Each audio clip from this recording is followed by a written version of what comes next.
Adınız necə oldu? Mənim adım Şahindir. Bəs sənin adın nə? Mənim adım Adır. Şahin qardaş sağ olsun məni maşından aldı. Bayan kəndinə qədər onunla gedəcəm. Bir yemək yeyib, sağ olsun qardaş məni Bayan kəndinə qədər gətirdi.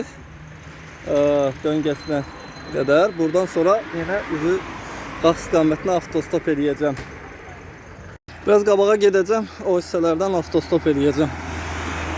Səhərdən 2 avtostop etmişəm. Daha doğrusu avtostopum 2 qarşılıq görüb. İkisi də əyləncəli, maraqlı, həm söhbət insanlar idi, pozitiv insanlar idi.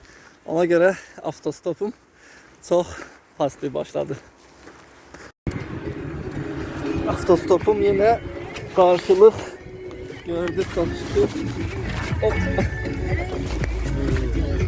Ay.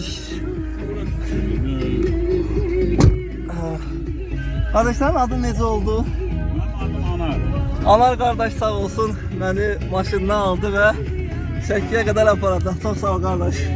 Hara olsa? Mən Qəbələdən, Bakıda yaşayıram. Hara gedirəm ana inşallah. Qaxa doğru gedirəm avtostopla. İnşallah. Sağ ol. Nereye gelmişsən? Avtostopla gəlmişəm Bakıdan. Çerez kim hara qədər aparır. Baxdan hara gitsən inşallah. Qaxda İlisuya gedəcəm. İlisudan sonra da yəqin ki oraları gəzib, biraz qalx gəzib Bakıya geri dönəcəm sabah.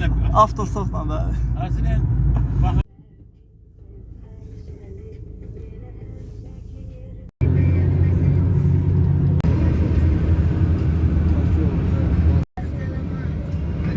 nereye gidiyor?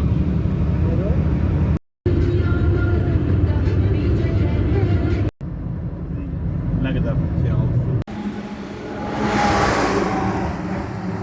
Sağ olsun qardaş məni Şəkiyə gətirdi.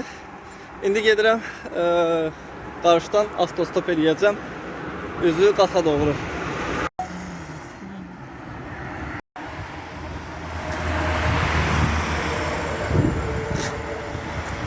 Qaxa gedən yolun kənarındayam. Normalde avtostop etməyim lazımdır. Sadəcə yol çox xoşuma gəldiyi üçün bilmirəm.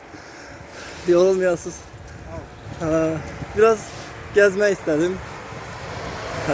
Gəzəcəm, sonra qarşıdan avtostop edərəm. İndi Şəkiyə gəlmişik. Buradan da avtostop edib Qaxa gedəcək. Şəkillərin ləhcəsi çox xoşuma gəlir, çox şirindir. Yəni adama söhbət edərkən pozitiv hiss elətdirir.